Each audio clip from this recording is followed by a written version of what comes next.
So, dito tayo sa Ridgewood Towers in Taguig.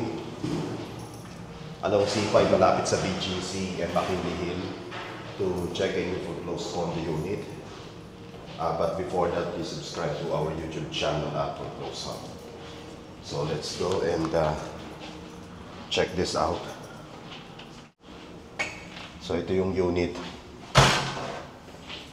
Corner or end unit po siya. Third floor lang po tayo, tower 2. Ayan siya.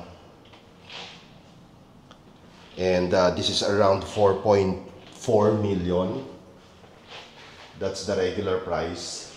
We can request for discount subject to approval. Pwede natin siya makuha around 4.2 million. So as you can see, may mga gamit pa siya. Ginawa siyang office or ng Pogo yata ng previous owner. Di natin alam. So we can just only speculate. Pero ginawa siyang opisina for sure. Kasi may mga divider eh. Ayun o. And then ito yung second bedroom. May mga gamit. So lahat naman ng movables inside this unit, tatanggalin po yan ng bangko bago i-turn over. Pero as is where is po tayo sa status ng unit. Yan.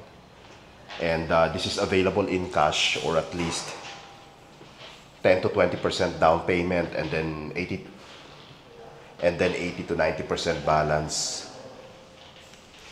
in-house and bank financing plus taxes and fees. So this is first come first serve. If you're interested to make an offer, please message us directly. Yan ang view niya.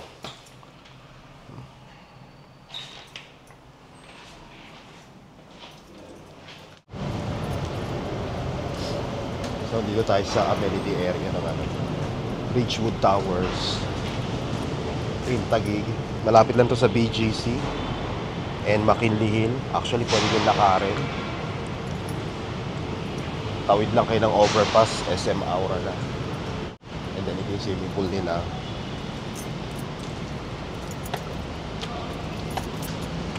Pool area.